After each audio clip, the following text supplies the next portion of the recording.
Hello folks, my name is Chetan Kumar. Let's get started with combination chart.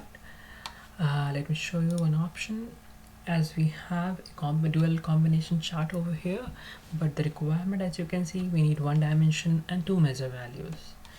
Let me drag all of the two columns,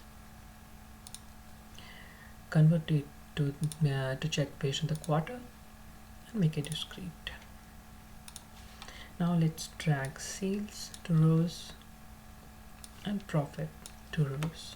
Make it a dual axis chart, and let's click right side and synchronize the axis. Now let's convert the sales to the bar chart, and here you go. You have a beautiful looking dual axis chart in front of you. So, and the blue line, the line graph, it shows the profit happened over the quarter of each year and the sales that have happened over the year. There's a dual axis chart, dual combination chart. Let's learn something new in the next